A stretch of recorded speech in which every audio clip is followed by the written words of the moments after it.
Kasi ang mission ng Bangsamoro government ngayon, lalong-lalo na the Moro Islamic Liberation Front, the former Chief Minister and the Chief Minister now, walang maiwan na mga membro ng Moro Islamic Liberation Front kahit saan ka. Alhamdulillah, nung nakapag-visit kami doon, gulat na gulat kami kasi mas malaki pa yung products nila. Yung nabuo nilang cooperative, I think now they're earning millions, may capital sila million. Because of the projects alone. Kasi sabi, even sa definition of terms ng BAA 57, pabalik-balik ako sa BAA 57 kasi yun talaga. Definition of terms, pag sinabi mong Bangsamoro Mujahideen, it pertains to female and male members of Moro Islamic Liberation Front and Moro National Liberation Front. So yes, merong mga mujahidat na in fact, marami sila. I just don't have the exact number, pero around 40-50% of our beneficiaries right now are women. So yun yung gusto naming mangyari na hindi lang tatanggap yung bawat Bangsamoro na beneficiary ng project sa loob, na tatanggap lang at gagastusin. Hindi, gusto namin isipin nila kung ano yung mangyayari bukas. No? Kasi bakit nag-succeed ang ating struggle? Dahil hindi nila inisip kung ano mangyayari ngayon. Iniisip nila kung ano yung mangyayari bukas. Kaya tayo nandito ngayon sa Bangsamoro government.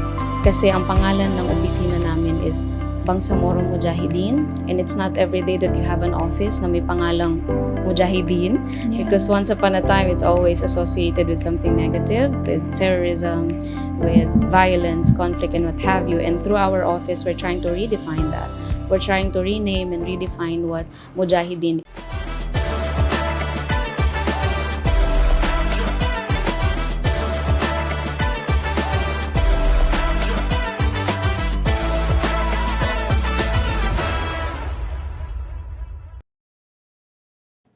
Assalamualaikum, we are on our third episode of Between the Lines with BIO. Alam niyo ba na the Bangsamoro government through the Office of the Chief Minister ay may mga iba't ibang programa na binibigay sa ating mga kababayang Bangsamoro, not just in the Bangsamoro core territory but even outside the region. At sa episode na ito, makakasama natin ang dalawang mga opisina na tumutulong sa Bangsamoro government para magbigay ng suporta sa mga magigiting nating mga former combatants na mga mujahideen. Una dyan, ang Office of the Bangsamoro Mujahideen under Special Circumstance. Kasama natin ngayong araw si Director Attorney Nabila Muhammad. Hi po, ma'am. Hello. At ang Project Development Officer 5 ng Strengthening Access to Living Assistance to Marginalized Bangsamoro Osalam Project, Sir Abdul Muhaymen Daud. Assalamualaikum. Ayan po. Kumusta po kayo? Good. Thank you for the coffee. Medyo maulan yung panahon ngayong araw. So, alhamdulillah nakasama kayo sa episode natin ngayong araw. Ayan po. We were talking sa intro kanina, sinabi ko na tumutulong sa mga kababayan natin in the Bangsamoro. But yung mga offices ninyo ay may mga special mandates. Like sa atin po, sa OBMUS, Okay. ano ba yung pinaka-mandato talaga ba't create yung office? Okay. For context, ang office namin, ang Office of Bangsamoro Mujahideen under Special Circumstance, it's created by virtue of BAA 57 or Bangsamoro Autonomy Act number 57. So essentially, our mandates, how we execute our operations are anchored thereon. Now, based on BAA 57, we have one job. Yan like kung sinasabi sa team ko, isa lang trabaho natin. Provide financial assistance to qualified Bangsamoro Mujahideen and Mujahidat on time, and we're good. So yun yung basic na main mandate namin. However, there are also secondary mandates. Yan ang tawag ko sa kanila. Secondary mandates that we have scattered all over the BAA 57. Meron tayong dapat, we should also address grievances sa ground. Dapat meron din kaming renewal. But again, kung pag-uusapan natin yung main mandate, essentially just to provide financial assistance to Bangsamoro Mujahideen who are members of Moro Islamic Liberation Front and Moro National Liberation Front. Okay po. Kasi ako, gusto kong, even siguro the listeners would want to know kung ano ba yung pagkakaiba din ng OBMUS at saka ng project sa lab. Like, you also give financial assistance ba? So, ano yung mandate din ng Project Salam, Sir Men? Yes. Aside from the main objective of Project Salam, um, giving financial assistance, we have also mandated to have a community development, skills and training, and to support the peace building in the community. So, Project Salam was created from Executive Order number 11 series of 2021. So, aside from financial assistance, yung mga binanggit ko yung mga mandate na meron si Project Salam sa kanyang mga beneficiaries. So, parang parehas na may binibigay Mhm. na cash assistance. But, ano bang tawag dun, Attorney Nabs? Pag sinabing financial assistance or cash assistance, may term ba siya? Like, tatawagin ba siyang parang pension? Like, for example, sa mga veterans, Mhm. parang pension ba ang term doon? It is pension-like. Okay. Pero kasi yun na nga, susundin natin yung lengguwahe ng batas nga, no, yung tulong pinansyal or financial assistance, just so hindi natin ito ma-identify sa ibang programa kasi nga ang pension, 'di ba, maraming pwedeng ibig sabihin, we have GSIS and what have you. So at least here tulong pinansyal lang din talaga siya. Sa ngayon po, like, ang OBMOS have gaano kadami na Okay. ang beneficiaries since it was created or like nagsimula talaga yung pag-identify natin ng beneficiaries and nagsimula na rin tayo magbigay ng financial assistance. So as of this conversation, Okay. As of this conversation, meron kaming 7,000, alhamdulillah, beneficiaries. Meron pa kaming susunod na 300, kulang pa kasi 3,000. Kasi supposedly, ang budget ng office until this year, or within this year, pwedeng mag-cover ng 10,000 beneficiaries. Ang nag-cover pa lang namin in the middle of this year is 7,000. That leaves us with remaining 3,000 pa, inshallah, to be identified. how much do they receive? 7,000 per month, but they receive it quarterly, 21,000. Oh, that's big na rin. It Malaking is. tulong na rin yun, Yes, diba? yes. Like, sa Project Salam naman, Sir Men, eto rin ba ay, do they have, parang ATMs? Ganun Yes. din. So, same with Project Salam. Yes, Project Salam have a partnership with Land Bank of the Philippines. So, all the 13,000 members or beneficiaries of the project have ATM under the Land Bank of the Philippines. So, yun yung advantage nung pagkakaroon ng ATM kasi less na yung pagkakaroon ng, for example, yung through check is distribution sa bawat community. So, ngayon, yung marginalized, which is the target of the Project Salam, is hindi mahihirapan because the ATM, whether land bank or not, are located anywhere in the BARM region and outside the core territory. So, mas madali. Yes. Na-mention ni Sir Men yung marginalized. Yun yung pagkakaiba. Marginalized, eto, mujahideen. Yung beneficiaries, right? Okay. Attorney Nabs, paano natin siya, hindi ba nagkakaroon ng parang Duplication. duplication? Yun. Okay. Before I answer that, pwede bang lang Oh, ako sige. kanina doon sa ATMs. Again, for context kasi, ang opisina, ang partner namin na bangko 3. Okay? For the first 5,000 beneficiaries that we have, ang partner namin na bank is Amana Bank. And then 2,000 for 2026, 2,000 beneficiaries, ang partner namin Land Bank. And the remaining, Philippine Veterans Bank na nasa baba. So para lang maghiba ka yung mga nakikinig sa atin, yung mga beneficiaries na may nakikinig, baka curious sila sa sa partner banks namin. So yun. Para lang magkaiba nga kasi Land Bank yung sa kanila. Now going back dun sa question, I think I also have to clarify that because marginalized is quite a general term, no? what is marginalized to be exact, kung sino yung nasa margins and all. Kasi pwede naman yung sa amin din, marginalized din.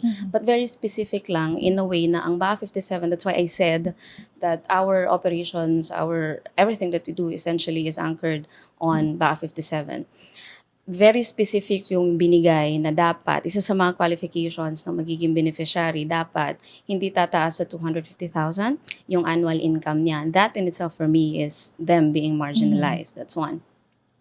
I think there is also difference sa part na yon when it comes to Salam, but I think he will be giving us information about that.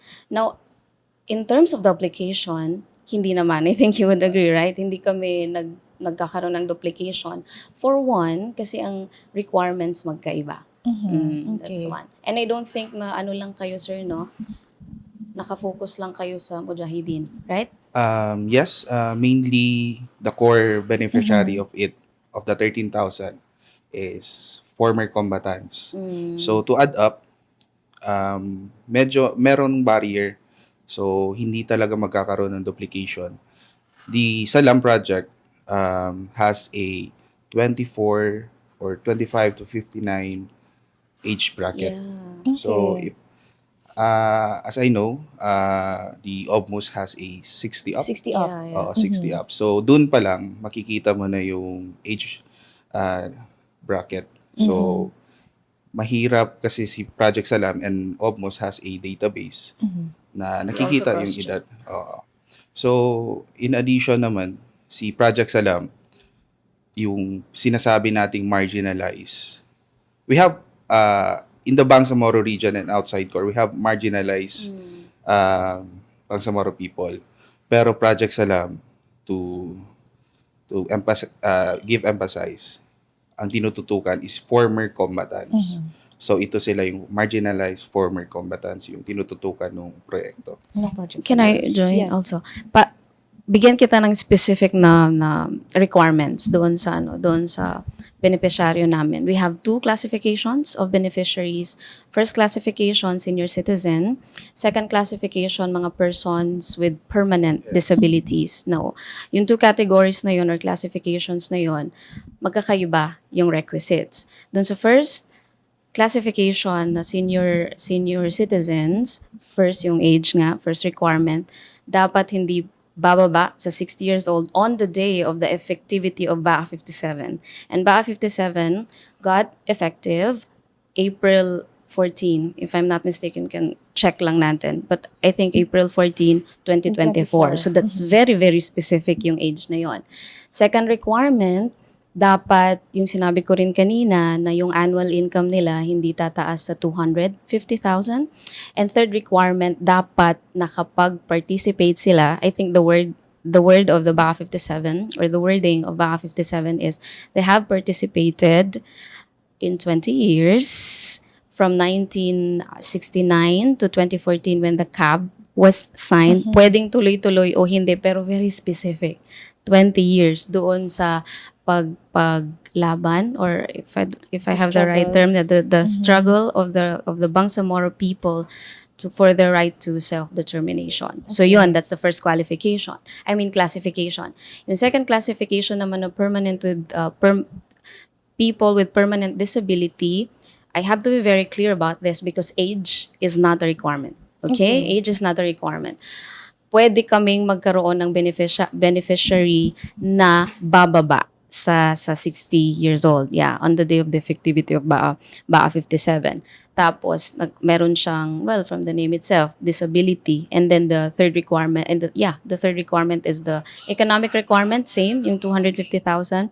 And dapat nakapag-participate din sila sa struggle ng 20 years, the same with the senior citizen. So, I think I just want to emphasize yung age kasi pwede rin kaming magkaroon. But it's a good thing, Miss Lori, na nagkaroon nga kami ng mechanism ng Salam na kino-cross-check namin because although sa BA 57, hindi naman sila madi-disqualify kung nakaka-receive sila sa iba, but we have to acknowledge that it is not a good policy, right? Yung duplication. So, yeah, just to put it out there. But how about if tumatanggap na rin ba sila ng pension sa senior citizen, Okay. like with MSST, may Okay. ganun po bang Okay, thank you. chine-check? Thank you. Again, sabi ni BA 57, when you compute the 250,000, hindi kasama ang social benefits na natatanggap Okay. nila, including MSSD. That's why I'm saying na hindi sila ma-disqualify ng ganun kadali. But again, we have to acknowledge na hindi siya magandang fiscal policy no na isang tao nakakatanggap. Maraming ng- natatanggap. So that it can benefit also ibang, To pwede pang maging kasama dun sa To program. adapt din kasi, yung tulad ng sinabi ni Attorney Nabs, Project Salam and OBMOS nagkaroon na kami ng coordination meeting. Okay, So, that's good. meron nang naset na engagement Mhm. prior this na whether merong mga bago or merong mga possible for cross-checking ng mga beneficiaries. So, both office, pwede naming gawin para masigurado naman na yung pera ng Bangsamoro government, hindi lang napupunta sa iilan. So, I agree with Ma'am Attorney Nabs na yes, sa OBMOS, hindi naman na-disqualify yung may double na compensation, no? Pero hindi siya magandang policy, lalong-lalo na sa atin na Bangsamoro Bangsamoro government on the transition stage, no? So on the poverty level nasa baba tayo.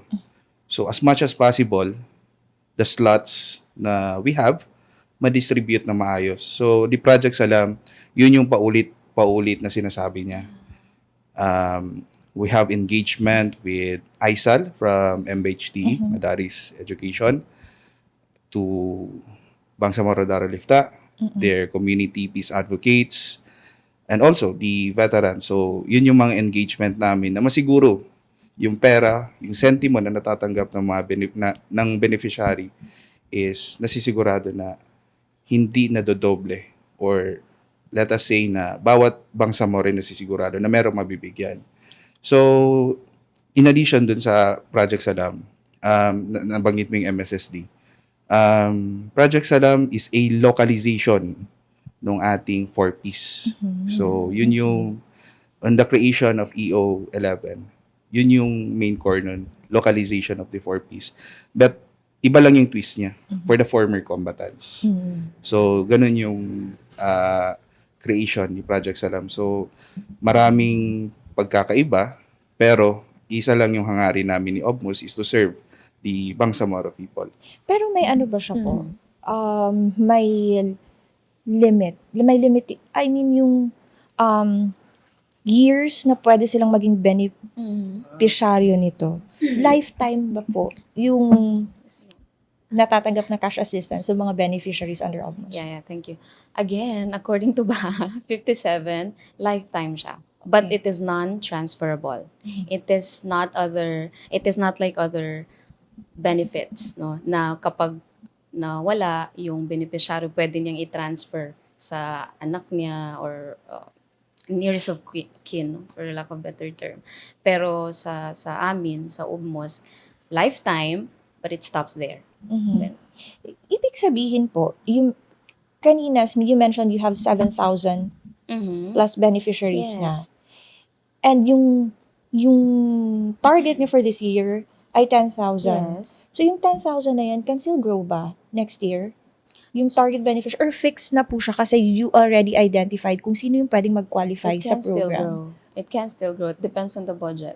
Mhm. Really depends on the budget because as much as we really want the number of the qualified Bangsamoro Mujahideen and Mujahidat to grow, Mhm. to really accommodate all of the deserving and qualified Bangsamoro Mujahideen.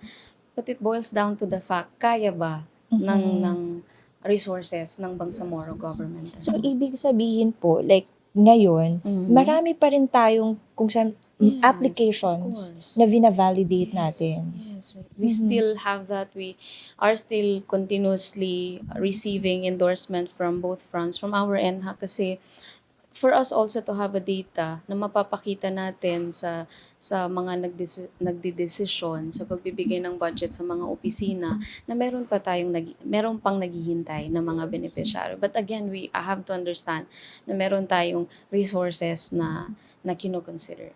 Oh, let's just be clear on that. You mentioned po, Attorney Nabs, that Yes. two fronts. Yes. So not just MILF No, ito? no. Okay. More Islamic Liberation Front and More National Liberation Front. Okay. Paano po kung ano siya? Dating napunta siya sa, for Mm. example, MILF siya and then napunta sa, nalihis yung landas and then bumalik. What do you mean nalihis ang landas? Alam naman natin na may mga groups din. Like for example, the Bangsamoro Islamic Freedom Fighters. Okay. And then, pero veteran siya, pero napunta siya doon and then gustong magbalik loob. I mean, gustong maging mapasali dun sa program. Sorry, Ma'am, Yeah, sure. pero I think the Bangsamoro government has a program for that naman. Pero on our part naman, we really rely doon sa qualification. No? So, pagdating doon sa ating mga, parang sinasabi may mga surrenderies. Yes. No? So, 100% sure merong programa para para sa mga surrenderies.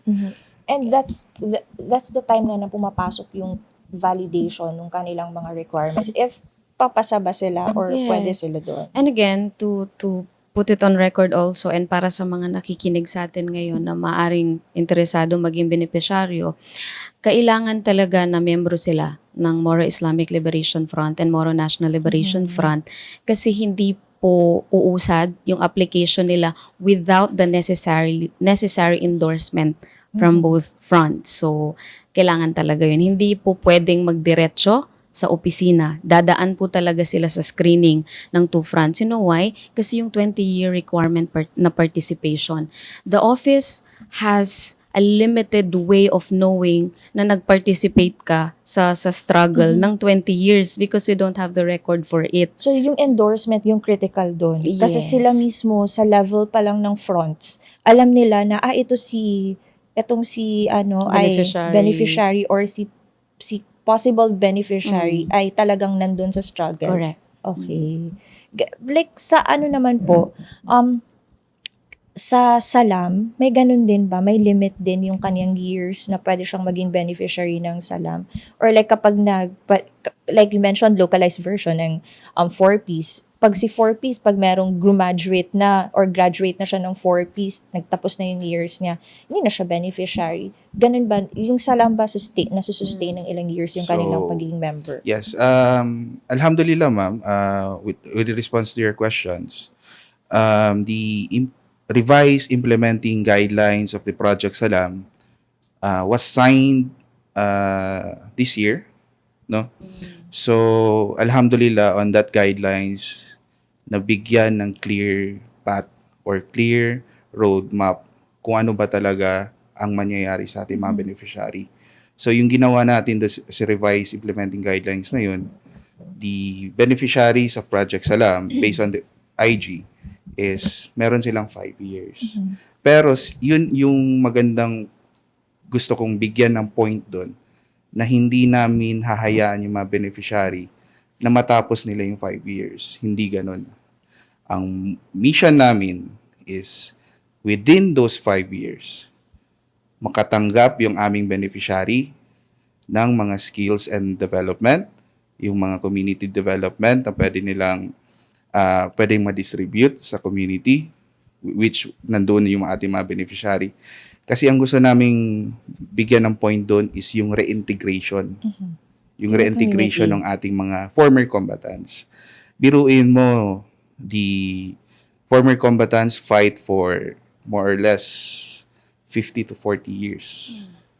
So, nandito na tayo on 2026, mag-election tayo. So, hindi natin pa masigurado kung yung mga former combatants na reintegrate na ba natin sa society na meron tayo ngayon.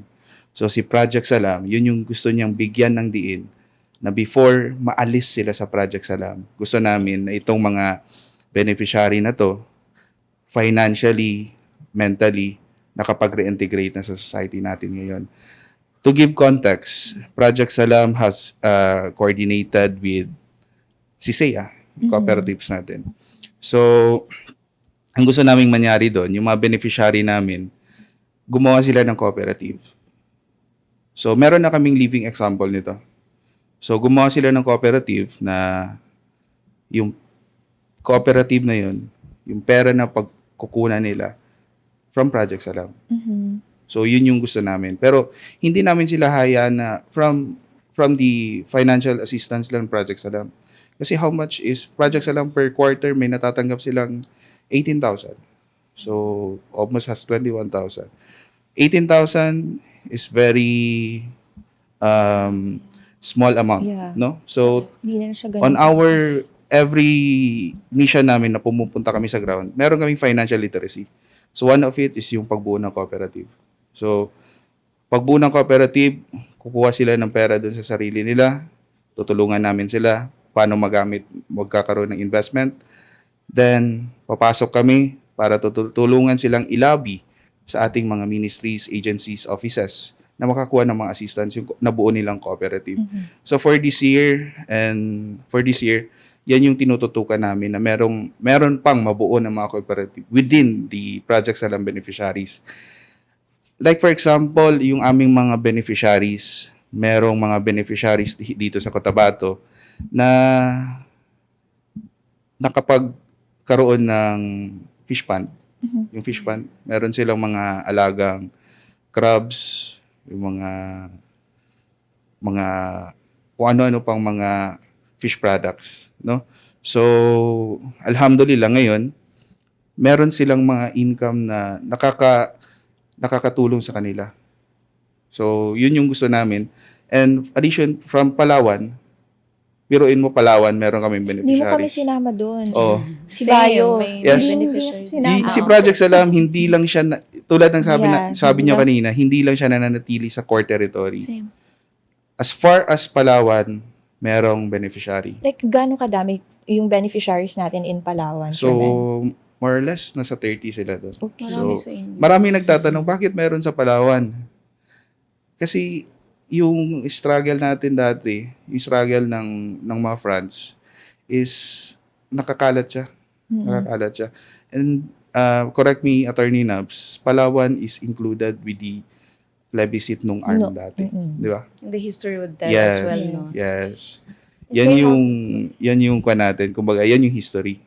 So, kasi ang mission ng Bangsamoro government ngayon, lalong-lalo na the Moro Islamic Liberation Front, the former Chief Minister and the Chief Minister now, walang maiwan na mga membro ng Moro Islamic Liberation Front kahit saan ka pa. So, alhamdulillah, nung nakapag-visit kami doon, gulat na gulat kami kasi mas malaki pa yung products nila. Yung nabuo nilang cooperative, I think now, they're earning millions. May capital sila million. Alhamdulillah. Because of the Project Salam. Oh, Project Salam started when nga, Sir Men? it was created on 2021, pero nag-start talaga yung fiscal year niya is on 2022. So, since 2022 na may members na or may beneficiaries na si Project Salam galing sa Palawan. Yes. Well, and then nakita ninyo, that's big success Yes, story yes. na they're earning sobrang laki na. And Yes. Meron kaya na silang nilang- capital na ganun. pwede na silang hindi maging member na maging beneficiary ng Project yun yung Salam. point. Yun yung point. Na-disqualify Yes, sila yes. bigla. Yun yung point ko doon. So, ngayon nasa process na sila ng pagpalit ng beneficiary. Ay, okay. Oo. So, yun yung gusto naming mangyari na hindi lang tatanggap yung bawat Bangsamoro na beneficiary ng Project Salam na tatanggap lang at gagastusin. Hindi. Gusto namin isipin nila kung ano yung mangyayari bukas. No? Kasi, That's really good. bakit nag-succeed ang ating struggle? Dahil hindi nila inisip kung ano mangyayari ngayon. Iniisip nila kung ano yung mangyayari bukas. Kaya tayo nandito ngayon sa Bangsamoro government. So, yan yung formula na binibigay namin sa kanila dahil proven and tested naman din. Well, I hope, inshallah, like, yung ginawa in Palawan ng mga cooperatives na beneficiaries ng Salam, yung mangyari din siya, like, here na ganun din, Sir Men? Yes, nangyayari dito. Actually, marami tayong beneficiary. Meron tayong beneficiary na nag-surrender ng kanyang pagiging membership. Dahil nakapagbili na ng motor, meron na siya pang habal-habal. Wow. So, merong nakapagtayo ng sari-sari store.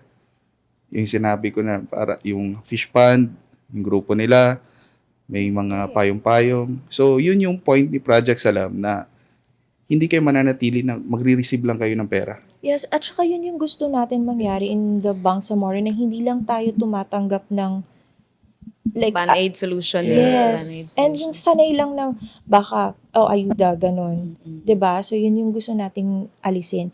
Pero may isang question din Sure. ako, Attorney Nabs.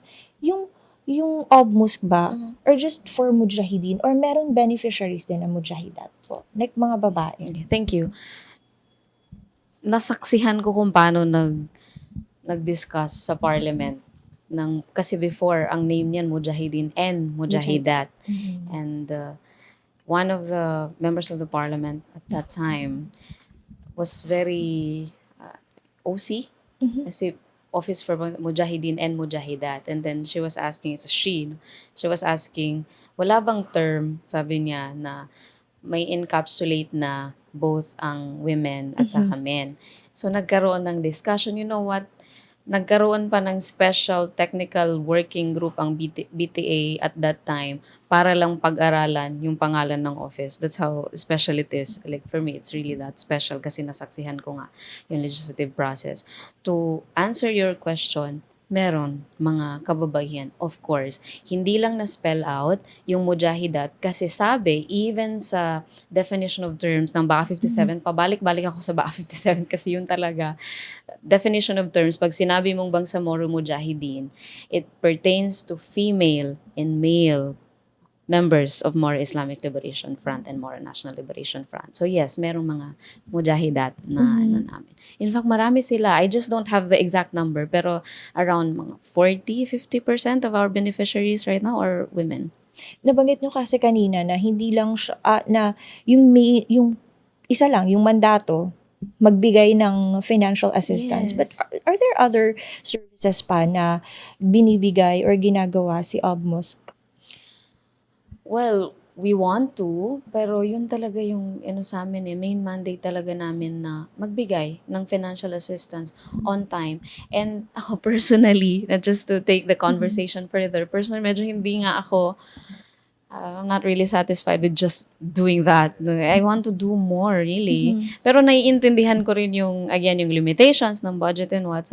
So what we did, nag-initiate na lang kami na, can we have a meeting with MSSD? Do something for them na beyond the financial assistance? Kasi mayroong mga napansin namin sa post-distribution monitoring na most of our beneficiaries spend the financial assistance sa medication. I mean, can they spend it instead sa maging masaya naman sila?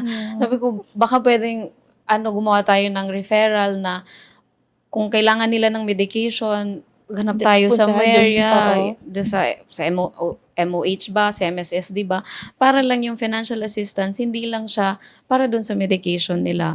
Although again, technically, yun talaga yung trabaho ng office. Give the financial assistance and that's just it. But, again, dahil hindi tayo kontento doon, nagkipag na lang, not necessarily partnership actually. We don't have any partnership with any like partnership with any ministries, pero yung mga connection na lang, yung network na lang para matulungan yung as much as we want to do what you're doing. I really like it. But yeah, it's ultra vires nga, beyond the scope of my job. Yes. Yeah. Opo. And sa ngayon, may mga hamon pa ba? Like, are there challenges na hinaharap? Like, almost Of course. Project Salam. Like, Project Salam. Challenges, siguro the biggest challenges namin ngayon is, as I said, 13,000 beneficiaries. So, kung titingnan natin yung former combatants, they're not just 100,000s. No? Kasi based on the study and based on the concept, local concept, the former combatants is not just a person, no? So community to siya. Community Isip ako to siya. ghost. Sige, Yes. sige. Community to. Kasi parang nangyari kasi parang halimbawa ni struggle na yung isang community, member man o hindi, because of the fight for the right to self-determination, tumutulong kahit hindi officially kasali. So yun yung nangyari, nagiging community siya. So we could not deny that, no? Hindi natin ma-deny. Kaya tuwing bumababa kami sa ground, maraming lumalapit na mga tao, mga former combatants, kailan kami? So that is the biggest word, the biggest question na ang hirap sagutin. Ang pwede lang namin masabi is, like today, we have 13,000, we are proposing 7,000 additional For next year. for next year. Mm-mm. So, yun yung sinasabi namin, tulungan nyo na lang kaming magduwa. Yan yung pwedeng pinakamalaking tulong nyo sa amin na ma-approve yung proposal Additional. namin na madagdagan, ma-approve yung proposals namin para lahat ng former combatants. Kumbaga, Ma-cover talaga. kaya parang kung pwede lang, one of the mission ng Project Salam is wala nang magrereklamo na hindi kasali. Mhm. No? Pero dapat nandun pa rin yung validation, yung assurance na ito talaga hindi like the OBMUS, wala silang problema kung engage kahit saan. Pero si Project Salam, kailangan ma-ensure niya na hindi ito connected with other financial program or wala siyang employment, ganun. So, yun yung biggest challenge na pag bumababa kami, lagi naming naharap. So, on our part, tulad ng sabi ni Ma'am Nabs ni Attorney Nabs kanina, we're bounded by the regulation. Mm-mm. And the Yes. budget. Yes, the Kasi we budget. can only do so much. Yes. Mm-mm. Pero, yun nga, tulad ng tagline namin nga. So, kahit anong mangyari, kumaga, gagawin namin lahat, basta lagit-lagi para sa Bangsamoro. Yeah. Sa amin naman, well, I re-echo yung sabi niya na yung limited slots, limited budget. No? Yan. I don't think we have to discuss further about it kasi self-explanatory naman na siya na yung budget talaga yung limitation mo eh. Pero again, to be specific as well, sa office, ang nakikita ko na isa sa mga challenges namin is yung timely provision ng financial assistance. Because I think it's Section 7 no, ng BAA 57. It's very clear. To have to provide the financial assistance quarterly. So may mga pagkakataon na nabibigay yung financial assistance beyond the time frame. So medyo, well, it's really an ugly side of the operation. So yun yung challenge kasi gusto natin mabigay sa kanila on time. But how do we address that po? Like, if we want to give it on time, so, yung mga naging, hadlang to do that po, dahan-dahan ba din siyang naa-address? Dahan-dahan naman, no? Compare naman sa nung nag-uumpisa pa lang kami until now. That's why we have partnered with 3 banks na kasi nakikita natin yung capacity ng isang bangko, medyo limited. So sige, dito tayo. Isa yan sa mga naging namin, mga naging solutions namin as well. Pero again, to take the conversation further, nakikita ko talaga na magiging madali or mapapadali yung pagbigay ng financial assistance once ma-amend ng BAA, tapos maging attached office si OBMOS at magkaroon siya ng fiscal autonomy. Kasi kapag ganun yung maging estado niya ng opisina, hindi na siya kailangan dadaan pa sa OCM proper. And we understand that the OCM proper has like another job. Isa itong the main ministry na kailangan pang i-cater yung sa amin. Isa yan sa mga solutions na nakikita ko. Like to really give the office fiscal autonomy. But inshallah, we're going there. All So, right. Alhamdulillah. And it's nice to know na like si Project Salam, may mga ganong, magkakaroon na ng maraming milyonaryo pala si Project Salam Alhamdulillah. sa mga in the near future. So magiging hindi na always aasa sa tulong ng government. And hoping that OBMOS will also cater pa more Sana, next year please. na mga mujahideen. And mas ma-extend pa yung mga services pa ni OGMOS. So, any message po sa mga kababayan natin? Assalamualaikum warahmatullahi wabarakatuh.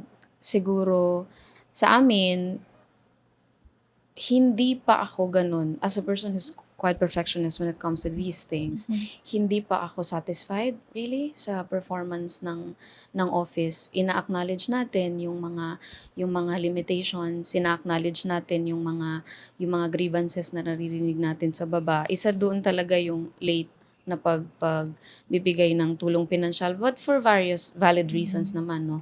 May mga nung tinignan ko 'yan kasi nga again, very perfectionist person, gusto ko malaman bakit hindi natin nabibigay on time yung tulong pinansyal. Marami akong nakitang factors. Isa doon yung mga parang it's a two-way street ba? Hindi lang sa opisina, meron ding participation doon sa delay yung mga beneficiaries. This is not to blame. This is just for the sake of discussion. For example, late nabibigay yung endorsement, late may mali sa mga requirements. So, sana tulungan niyo din kami no na mapadali at mapaganda yung serbisyo. And yun, maraming salamat. Sa level ko, inshallah, hindi natin hahayaan na yung opisina natin mabahiran ng kahit anumang hindi maganda kasi financial assistance and anything about money is quite dangerous for me. And I say this also kasi ang pangalan ng opisina namin is Bangsamoro Mujahideen, and it's not every day that you have an office na may pangalang Mujahideen, because once upon a time it's always associated with something negative, with terrorism, with violence, conflict, and what have you. And through our office, we're trying to redefine that. We're trying to rename and redefine what Mujahideen is. So makakaasa kayo na kasama niyo ako doon sa pursuit na yun na bigyan natin ng bagong kahulugan ang salitang Mujahideen. Maraming salamat. That's nice. Sir Man. Okay. Assalamualaikum sa ating mga beneficiaries muna. So, your cooperation, ang proper cooperation, ang hinihingi namin. No? So, yun yung gusto namin, cooperation, pag-iintindi nila.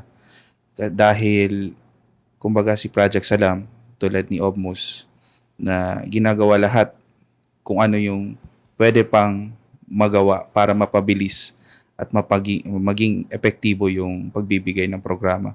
So, lahat kami sa Project Salam, no, nakatutok kami sa paano mapaganda pa.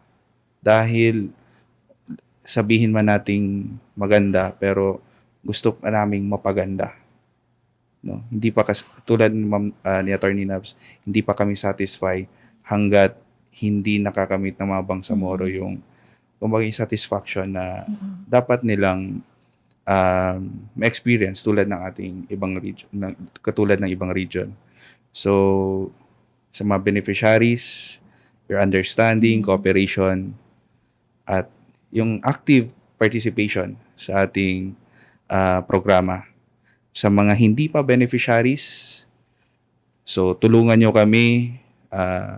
We need your dua para kung ano man yung sa lahat ng magagandang hangarin ng opisina para ma-accommodate yung mga hindi pa na-accommodate is sana pagpalain at sana ma-approve yung ating mga proposals.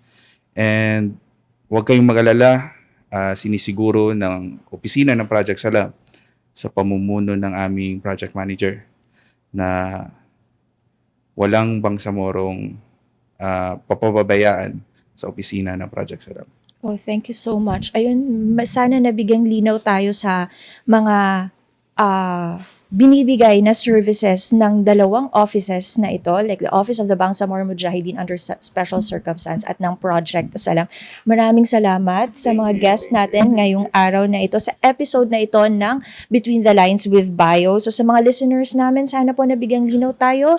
At you may also watch and catch us sa Spotify and sa Facebook page ng Bangsamoro Information Office. Pero hindi lang yan, dahil napapanood na rin po ang Between the Lines ng BIO sa YouTube. So once again, I am your host, Lori May Andong. Thank you so much for watching this episode.